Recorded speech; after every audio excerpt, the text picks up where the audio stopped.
Энэ удаагийн сонгуулийн хууль эмэгтэйчүүдэд илүү давуу талтай батлагдсан гэж хэлж болно. За эмэгтэйчүүдийн квот 30% байхаар хуульчилсан. За нэг хэсэг нь одоо ажиллаж байгаа 11 гишүүн хангалттай квотыг нэмэх нь буруу гэдэг байр суурьтай байгаа. За харин нөгөө тал нь квотын дагуу оруулах эмэгтэй боловсон хүчин тааруулах нь тэр дундаа орон нутагт ховорхон бий гэдэгч асуудал хүнддэг юм а. За тэгвэл Монгол улс ардчлалын 25 жил төрийн жолоог ирчүүдэд даатгаж ирсэн. Одоо эмэгтэйчүүдийн оролцоог шийдвэр гаргах төвшөнд нэмэх ёстой гэж чуулганы оролцогчид үзэж байна. Сумын төвшөнд манай намд эмэгтэйчүүдийг дэмжих шаардлагагүй байгаа. Яагаад гэвэл 50% болцсон байгаа.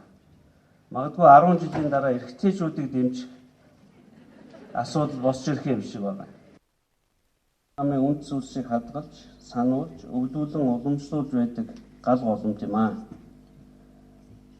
Энэ гал голомтыг илч дулаантай, эвсэг хүчтэй, үнэт өв сантай байлгаж чадах олон бүсгүүчүүд өнөөдөр өрсөлдөж байгаад би баяртай байгаа.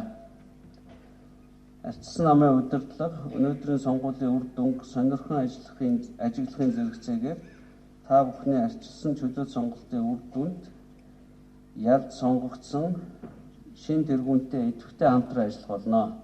Орон нутагт мэдлэг боловсралтай удирдах төвшөнд манлайлах чадвартай олон эмэгтэйчүүд бий. Хэдийгээр өмнөх сонгуулийн хуулинд эмэгтэйчүүдийн квотыг 20% гэж заасан ч орон нутагт энэ нь бүрдэгдэхгүй. Ирчүүд давуу оролцоотой төрд ажиллаж байгаа гэдэг шүүмжлэлийг чуулганы оролцогчид онцолж байсан юм а. Тус чуулганаараа тэргүүнээ шинжлэх сонгуулийг явуулсан. За тэргүүнд өрсөлдөхөөр 11 хүн нэр дэвсэн. Үүнээс Наран туяа, Одон туяа, Хажидмаа, Ургамалд цэцэг нар гэсэн нэр дэвшигчид тунан үлдсэн юм а. Хууль эрх зүйн хүрээнд хүлээн зөвшөөрөгдсөн бодит амьдрал дээр мөрдөгддөггүй оролцоог нэмэгдүүлэхийн төлөө ажиллана гэж шинэ тэргүүн нь үзэж байлаа.